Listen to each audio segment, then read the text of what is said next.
Hello everyone, welcome to CDP forever. इस video में हम डिस्कस करेंगे आपके नेशनल करिकुलम फ्रेमवर्क 2005 के बारे में। और ये आपका एनसीएफ 2005 सबसे इंपॉर्टेंट एनसीएफ में है, क्योंकि ये कंस्ट्रक्टिविस्ट अप्रोच अर्थात संरचनावादी उपागम पर आधारित था।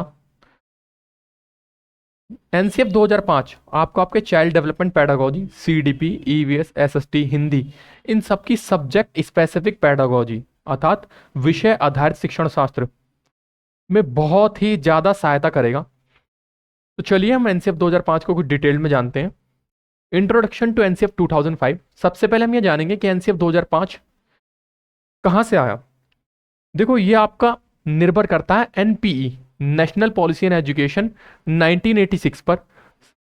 यहां से एनसीएफ 2005 की बात शुरू हुई और ये आपकी एनपी रिवाइज हुई थी 1992 में, जहां से एनएसी नेशनल एडवाइजरी कमेटी बनी एक, अर्थात राष्ट्रीय सलाहकार समिति, और इसके अध्यक्ष थे आपके प्रोफेसर यशपाल। और प्रोफेसर यशपाल की अध्यक्षता में 1993 में एक रिपोर्ट पब्लिश हुई और इस रिपोर्ट का टाइटल था आपका लर्निंग विदाउट बर्डन, अर्थात बिना बोझ के अधिगम।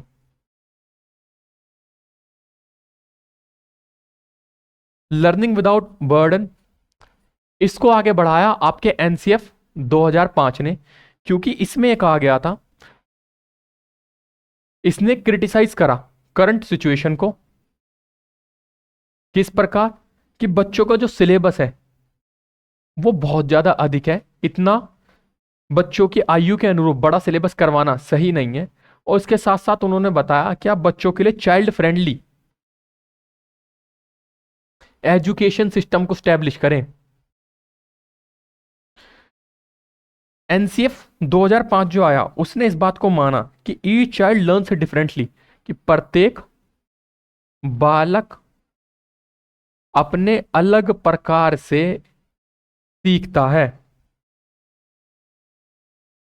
इसलिए उन्होंने बताया कि सब विद्यार्थियों को पढ़ाते समय टीचर सेंटर्ड अप्रोच बिल्कुल भी कारगर नहीं है। इसलिए आपका एनसीएफ 2005 चाइल्ड सेंटर्ड अप्रोच अर्थात बाल केंद्रित उपागम पर सबसे अधिक फोकस्ड है। राष्ट्रीय पाठ्यचर्या की रूपरेखा, इसके बारे में हम कुछ बातें जानेंगे। देखो, ये आपका एनसीएफ, इसे डेवलप कौन करता है? इसे डेवलप करता है एनसीईआरटी। एनसीईआरटी की स्थापना हुई थी 1 सितंबर 1961 में।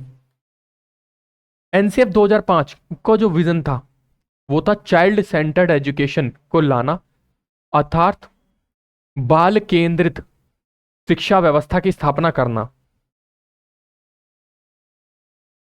एनसीएफ 2005 ने सजेस्ट किया कि आपका क्लासरूम एनवायरनमेंट किस प्रकार से होना चाहिए। उसमें उन्होंने बताया कि बच्चे चीजों को एक्सप्लोर करें। आपके क्लासरूम एनवायरनमेंट में बच्चे अपने आइडियाज को एक्सप्रेस कर पाएं और बच्चे कक्षा में कॉन्फिडेंस के साथ अपनी बात को रख पाएं।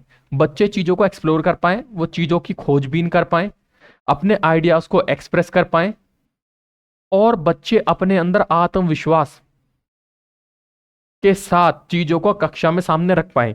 इन सब बातों को आपके एनसीएफ 2005 ने बहुत अधिक फोकस्ड होकर क्लासरूम में इंप्लीमेंट करवाने के लिए कहा। अब हमें इसकी नीड क्यों पड़ी? For reducing academic pressure,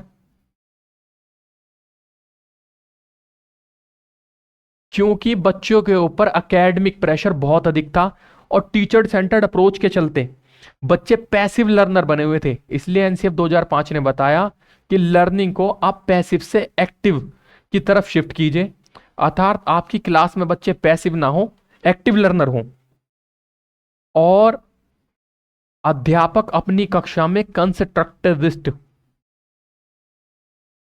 approach की तरफ बढ़े, जिसकी पहल भी आपकी एनसीएफ 2005 ने ही की थी, अर्थात निर्माणवादी रचनावादी उपागम को फॉलो करें। ये कंस्ट्रक्टिविस्ट अप्रोच के बारे में एक डिटेल्ड वीडियो चैनल पर अवेलेबल है। अगर आपको इस टर्म को समझने में कोई भी प्रॉब्लम है तो आप पहले उस वीडियो को रेफर कर सकते हैं, सो दैट आप इजीली कंस्ट्रक्टिविस्ट अप्रोच या रचनावादी उपागम को समझ पाएं।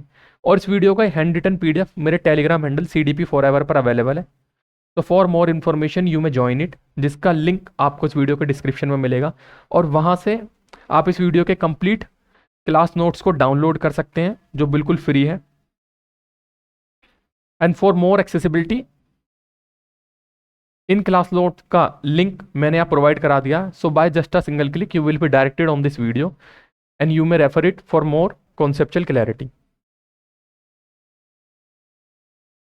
अब हम बात करेंगे NCF 2005 ने क्या सजेस्ट करा।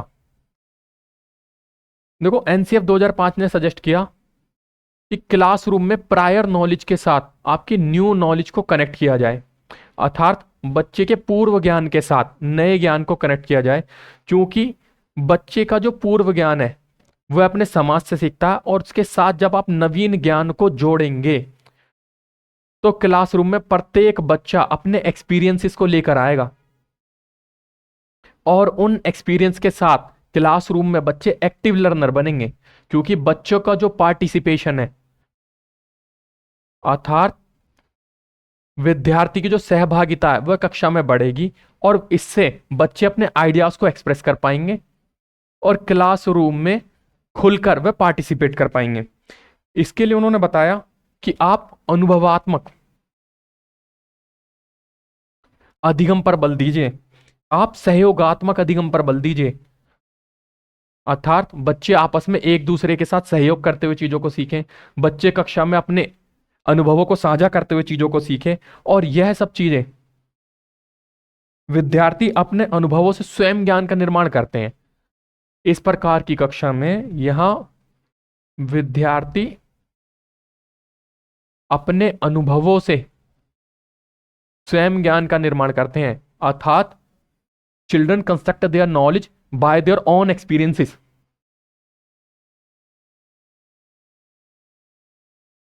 और ये अपने अनुभवों से स्वयं ज्ञान का निर्माण करना ही तो कंस्ट्रक्टिविस्ट अप्रोच कहलाता है, यही तो निर्माणवादी या रचनावादी उपागम कहलाता है। तो इन सब का बेस प्रिपेयर होता है यहां से कि आप क्लास में बच्चे की प्रायर नॉलेज, पूर्व ज्ञान से बच्चे के नए ज्ञान को कनेक्ट करें, बच्चे के एक्सपीरियंसेस, अनुभव को क्लास में शामिल करें, बच्चों को एक्टिव लर्नर बनाएं, उन्हें अनुभवात्मक अधिगम की तरफ बढ़ाएं, बच्चे आपस में एक दूसरे के साथ मिलकर सहयोगात्मक अधिगम करें। और कंस्ट्रक्टिविस्ट अप्रोच निर्माणवादी उपागम को फॉलो करता है। निर्माणवादी उपागम या कंस्ट्रक्टिविस्ट अप्रोच में यह बात बताई गई है कि the teacher should act like as a facilitator in his classroom. एक टीचर एज अ फैसिलिटेटर, अर्थात एक सुविधादाता के रूप में अपनी क्लास में कार्य करे। अब एक फैसिलिटेटर का क्या कार्य होता है? एक फैसिलिटेटर का कार्य होता है कि वह अपने बच्चों को गाइड करे, बच्चों को क्लास में कॉन्सेप्ट समझाते समय टेम्पोरेरी सपोर्ट करे, अपनी क्लास में बच्चों के साथ वे रियल लाइफ एग्जाम्पल के बारे में चर्चा करें। एक टीचर कभी भी अपने बच्चों को स्पून फीडिंग ना करवाए, कभी भी वह उन्हें रोट लर्निंग की तरफ ना बढ़ाए। यह कंस्ट्रक्टिविस्ट क्लासरूम में कहीं से कहीं तक भी स्वीकार्य नहीं है। इसके साथ साथ एक टीचर को कभी भी अपनी कक्षा में इंस्ट्रक्टर अर्थात निर्देशक की भूमिका नहीं निभानी चाहिए, जो केवल बच्चों को निर्देश दे।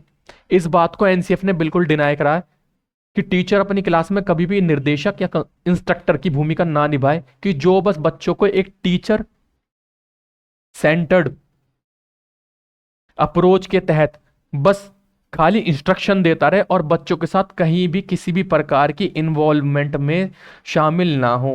यह टीचर सेंटर्ड क्लासरूम को एनसीएफ ने बिल्कुल सिरे से नकारा है। एनसीएफ ने बात की है कंस्ट्रक्टिविस्ट क्लासरूम की, जहां पर टीचर एक फैसिलिटेटर के रूप में कार्य करे और बच्चों को गाइड करे और उनके साथ कोलैबोरेटिव लर्निंग में, सहयोगात्मक अधिगम में खुद भी शामिल हो। की प्रिंसिपल्स ऑफ एनसीएफ 2005, एनसीएफ 2005 के मुख्य सिद्धांत। देखो ये कुछ एनसीएफ 2005 के सिद्धांत हैं जो मोस्ट इंपॉर्टेंट है। सबसे पहली बात, एनसीएफ 2005 बात करता है चाइल्ड सेंटर्ड लर्निंग की, बाल केंद्रित अधिगम की। अर्थात वह कहता है कि क्लासरूम का एनवायरनमेंट पार्टिसिपेटिव होना चाहिए, यानी कक्षा में सह भागीदारिता होनी चाहिए। बच्चे अपने अनुभवों को आपस में साझा कर सकें और एक दूसरे के साथ मिलकर कार्य करें। एक क्लासरूम में टीचर को फोकस करना चाहिए बच्चों की नीड पर, बच्चों की आवश्यकता क्या है, किस प्रकार से वह चीजों को लर्न करना चाहते हैं, बच्चों का इंटरेस्ट क्या है। वह अपने इंटरेस्ट के अकॉर्डिंग बच्चों पर चीजें न थोपे, बल्कि अपने विद्यार्थियों की रुचि के अनुरूप उन्हें पढ़ाए। और इसके साथ साथ बच्चों की एबिलिटीज, उनकी योग्यता के अनुरूप शिक्षण करें। लर्निंग विदाउट बर्डन, जैसा कि मैंने आपको प्रीवियस स्लाइड में ही बताया कि प्रोफेसर यशपाल कमेटी रिपोर्ट आई है थी आपकी 1993 में, और उस रिपोर्ट में लर्निंग विदाउट बर्डन, शिक्षा बिना बोझ के या बोझ रहित अधिगम की बात की गई, जो आपकी रिपोर्ट पब्लिश हुई थी 1993 में। और ये आपका एनसीएफ 2005 उस लर्निंग विदाउट बर्डन रिपोर्ट का बहुत ही ज्यादा सिरे से फॉलो करता है। तो उसमें क्या एम्ड करा गया, उसमें कहा गया कि रिड्यूस एकेडमिक प्रेशर, बच्चों के आप एकेडमिक प्रेशर को घटाइए, बच्चों पर किसी भी प्रकार का बोझ ना बनाए जिससे वह शिक्षा उसके लिए नीरस साबित हो और वह उसमें रुचि ना ले पाए। बच्चों के लिए शिक्षा इंजॉयबल होनी चाहिए, अर्थात एक जॉयफुल प्रोसेस होना चाहिए जिसमें बच्चा अपने एक्टिव पार्टिसिपेशन के साथ चीजों को लर्न कर पाए। और एनसीएफ 2005 ने कहा कि आप बच्चों को क्वालिटी एजुकेशन, अर्थात गुणात्मक शिक्षा प्रदान करवाएं।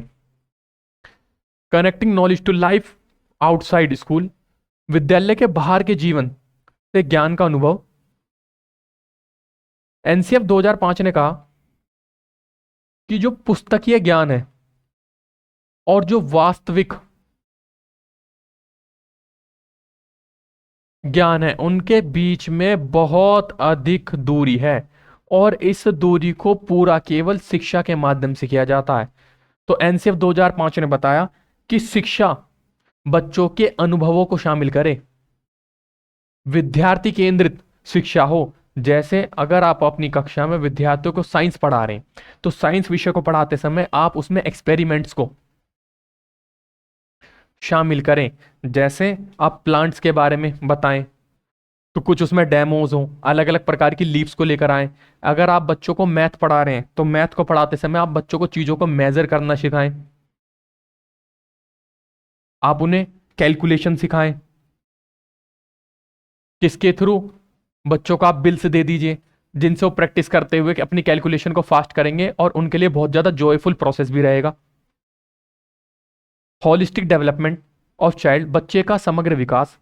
एनसीएफ 2005 ने बच्चे के समग्र विकास, या इसे हम हिंदी में सर्वांगीण विकास भी कह देते हैं, सर्वांगीण विकास पर बहुत अधिक बल दिया। और उसने बताया कि बच्चे का फिजिकल, इमोशनल और मेंटल, और इसके साथ साथ सोशल और कॉग्निटिव, अर्थात बच्चे का शारीरिक, भावनात्मक, मानसिक, सामाजिक और संज्ञानात्मक विकास होना चाहिए। और इन सब से जुड़कर ही बच्चे का होलिस्टिक डेवलपमेंट होता है, बच्चे के व्यक्तित्व का सर्वांगीण विकास होता है। इंक्लूसिव एजुकेशन, एनसीएफ 2005 ने इंक्लूसिव एजुकेशन, समावेशी शिक्षा पर भी बल दिया। उसने बताया कि प्रत्येक बच्चे को विद्यालय में पढ़ते समय इक्वल लर्निंग अपॉर्चुनिटी मिलनी चाहिए, अर्थात सभी बच्चों को समान अधिगम के अवसर मिलने चाहिए, किसी के साथ भी किसी भी प्रकार का कोई भेदभाव ना हो। आप इसे कैसे प्रमोट करेंगे, आप इसमें प्रमोट करेंगे जेंडर इक्वेलिटी, अर्थात लैंगिक समानता की भावना अपने बच्चों के मध्य लाएं, लड़के और लड़कियों में किसी भी प्रकार का कोई भेदभाव ना करें, अपनी कक्षा में आप डाइवर्सिटी विविधता को स्थान दें, और सोशल सेंसिटिविटी अर्थात सामाजिक संवेदनशील मुद्दों पर बच्चों के साथ चर्चा करें। थ्री लैंग्वेज फॉर्मूला एनसीएफ 2005, ये मोस्ट इंपॉर्टेंट एस्पेक्ट है इसका। देखो सबसे पहले मैं आपको बता दूं कि जो आपका त्रिभाषा सूत्र है, थ्री लैंग्वेज फॉर्मूला, इसकी बात की थी सबसे पहले कोठारी कमीशन ने, और ये आपका कोठारी कमीशन आया था 1964 से 1966 तक, और कोठारी कमीशन के अध्यक्ष थे डॉक्टर DS कोठारी। इन्होंने ही, कोठारी कमीशन ने सबसे पहले त्रिभाषा सूत्र की बात की, और कोठारी कमीशन को हम एक और नाम से जानते हैं, इसे कहते हैं हम एजुकेशन कमीशन या शिक्षा आयोग के नाम से भी इसे जाना जाता है। और ये एज इट इज क्वेश्चन आपके DSSB में पूछा जा चुका है कि किस कमीशन को शिक्षा आयोग के नाम से भी जानते हैं, तो आप इसमें कोठारी कमीशन को टिक करेंगे। उसके बाद आपकी NP national policy and education 1968 ने ऑफिशियली औपचारिक रूप से त्रिभाषा सूत्र को अपनाया। उसके बाद त्रिभाषा सूत्र को जो सबसे ज्यादा इंपॉर्टेंस दी वो दी आपके NCF 2005 ने। क्यों? क्योंकि इसने प्रमोट करा मल्टीलिंगुअलिज्म,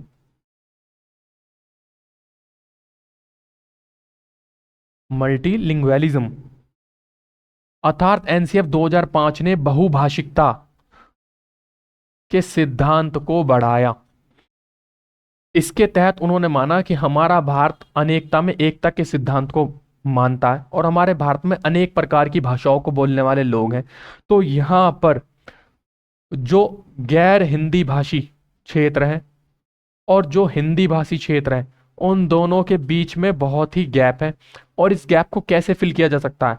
तो इस गैप को फिल करने के लिए आपके NCF 2005 ने सुझाव दिया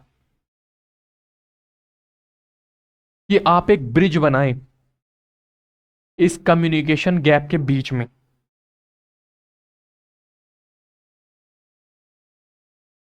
और ये ब्रिज ही त्रिभाषा सूत्र, थ्री लैंग्वेज फॉर्मूला के रूप में सामने आया। हम इसे भी डिटेल में डिस्कस करेंगे। देखो त्रिभाषा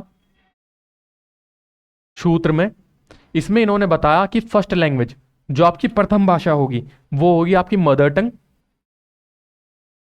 और रीजनल लैंग्वेज।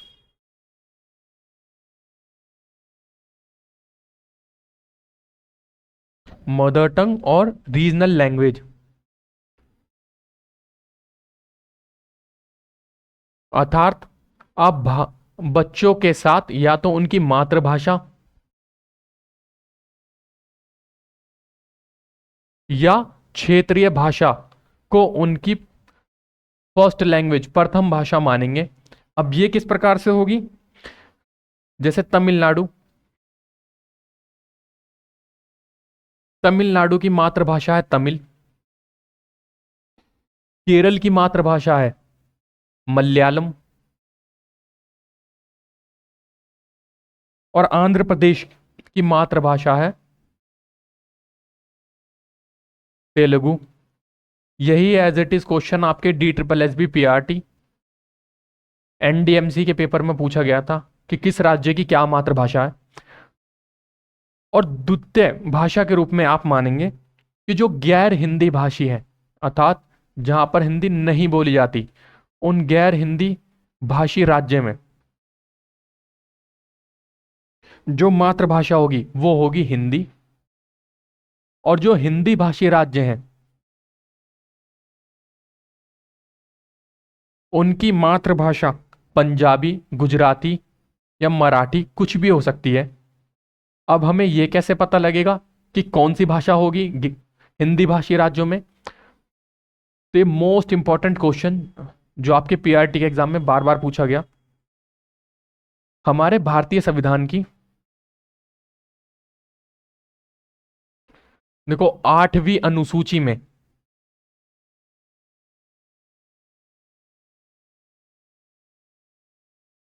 भाग 17 के अंदर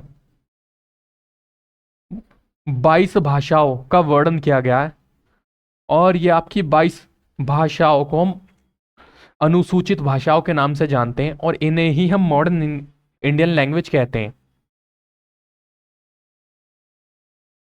अब इन 22 भाषाओं में से कोई भी एक भाषा आपकी हिंदी भाषी राज्यों में बोली जा सकती है। अब उसमें आपकी हिंदी, गुजराती, मराठी कुछ भी हो सकती है, जिसका वर्णन यहां पर है। देखो हमारे भारतीय संविधान के भाग 17 में 22 भाषाओं का वर्णन है, और इन 22 भाषाओं को हम अनुसूचित भाषा या मॉडर्न इंडियन लैंग्वेज के नाम से जानते हैं।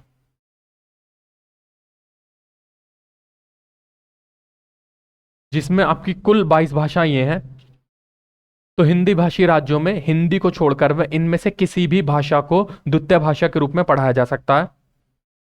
और तृतीय भाषा, थर्ड लैंग्वेज, इसके बारे में माना कि आप इंग्लिश को तृतीय भाषा के रूप में मानेंगे, और एनसीएफ 2005 ने इंग्लिश को एक ग्लोबल लैंग्वेज माना है। ये क्वेश्चन भी आपका आया हुआ है कि कौन से एनसीएफ ने अंग्रेजी को एक ग्लोबल भाषा या वैश्विक भाषा के रूप में माना है, तो आपका एनसीएफ 2005 ने माना है। ये हमारे भारतीय संविधान के भाग 17 में 22 भाषाओं का जिक्र है। अब एनसीएफ 2005 ने कुछ रिकमेंडेशंस दी, एन पर्यावरण अध्ययन के लिए कुछ सिफारिशें। देखो उन्होंने बताया एनसीएफ ने कि आप ईवीएस को एज अ कोर सब्जेक्ट के रूप में इंट्रोड्यूस करें, और प्राइमरी लेवल पर जहां पर आप कुछ कॉन्सेप्ट्स को कंबाइन करेंगे। किनको? एक तो साइंस और सोशल साइंस के इंपॉर्टेंट कॉन्सेप्ट्स को कंबाइन करके आप आपस में कनेक्ट करें, और उसे ईवीएस एनवायरमेंटल स्टडीज के रूप में बच्चे के सामने प्रस्तुत करें। और यह जो आपका ईवीएस सब्जेक्ट है, यह थीम बेस्ड होना चाहिए। जब भी आपने देखा होगा कि आपको अपनी एनसीईआरटी की ईवीएस की पुस्तक में कुछ थीम देखने को मिलती है, और ईवीएस की किताब में टोटल 6 थीम है, जिसमें पहला है family and friend,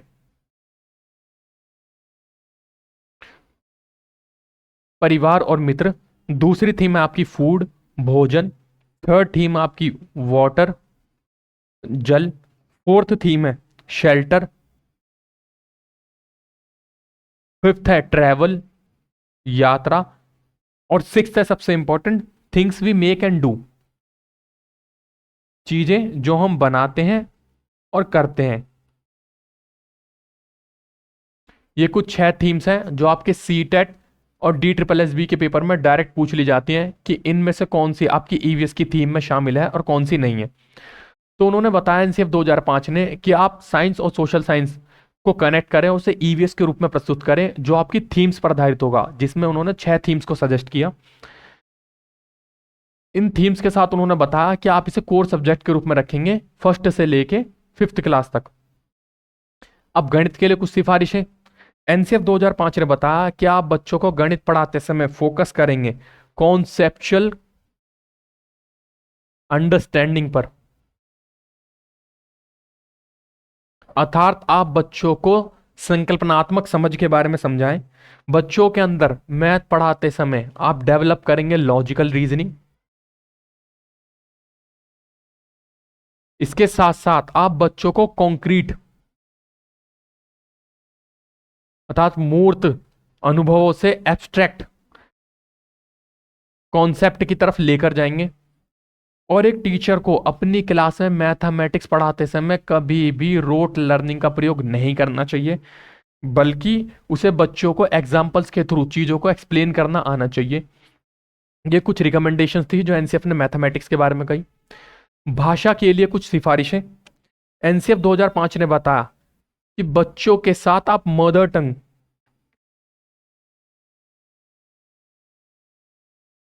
based learning को प्रमोट करेंगे, क्योंकि विद्यार्थी सबसे अच्छा अपनी मातृभाषा में सीखता है। आप बच्चों के 4 भाषा कौशल LSRW, लिसनिंग, स्पीकिंग, रीडिंग और राइटिंग, इन पर काम करेंगे, और इनसे ही बच्चे के भाषा का विकास होगा। इसके साथ साथ आप अपनी कक्षा में बच्चों को story telling, group activity, playway, इन सब में इन्वॉल्व करेंगे, जिससे बच्चे के भाषा कौशलों का विकास होगा और बच्चा क्लास में लर्निंग को एक जॉयफुल प्रोसेस के रूप में इंजॉय कर पाएगा। Examination and assessment reforms in NCF 2005। NCF 2005 में परीक्षा और मूल्यांकन में सुधार के बारे में इन 3 बिंदुओं पर सबसे ज्यादा जोर दिया गया। फॉर्मेटिव असेसमेंट्स, अर्थात आप अपने बच्चे का गठनात्मक या संकल्पनात्मक मूल्यांकन करेंगे। देखो, आपका ये फॉर्मेटिव और सम्मेटिव असेसमेंट, ये दोनों बहुत अलग अलग चीजें हैं। फॉर्मेटिव असेसमेंट, जैसे कि इसके नाम से पता, फॉर्म, जब बच्चा ज्ञान का निर्माण कर रहा होता, उसी दौरान जो आप बच्चे का टेस्ट लेंगे और डायरेक्टली इनडायरेक्टली जो आप अपने बच्चे को ऑब्जर्व करेंगे, ये कहलाता है आपका फॉर्मेटिव असेसमेंट। और जब सेमेस्टर के एंड में या टर्म के एंड में जब बच्चे का आप सम्मेटिव असेसमेंट करते हैं,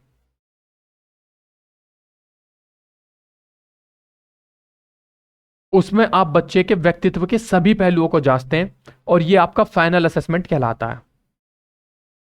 पोर्टफोलियो बेस्ड इवैल्यूएशन, एनसीएफ 2005 ने इस बात पर फोकस करा कि क्लासरूम में टीचर सभी बच्चों का एक पोर्टफोलियो तैयार करेंगे, जिसमें उनकी सभी एक्टिविटीज के बारे में डिटेल्ड इंफॉर्मेशन लिखी जाएगी एंड रिड्यूसिंग एग्जाम स्ट्रेस। और ये आपका फॉर्मेटिव असेसमेंट का कॉन्सेप्ट यहां से निकला कि आप बच्चों के परीक्षा तनाव को कम करें। इंपैक्ट ऑफ एनसीएफ 2005, देखो एनसीएफ 2005 के क्या इंपैक्ट हुआ। इसने रटंत ज्ञान को बिल्कुल एक सिरे से निकाल दिया और इसके अलावा इसने चाइल्ड सेंटर्ड अप्रोच अर्थात विद्यार्थी केंद्रित उपागम पर बल दिया। एनसीएफ 2005 ने कहा कि बच्चे का क्लासरूम में एक्टिव पार्टिसिपेशन होना चाहिए, अर्थात बच्चे की सक्रिय सहभागीदारी होनी चाहिए। आप क्लासरूम में बच्चे की क्रिएटिविटी को ध्यान दें। इसके तहत ही एनसीएफ 2005 में वर्क एजुकेशन, आर्ट एजुकेशन, इनके कॉन्सेप्ट पर बहुत अधिक फोकस किया गया, अर्थात कार्य शिक्षा और कला शिक्षा, जिसे हम एक्स्ट्रा को करिकुलर एक्टिविटीज के नाम से भी जानते हैं।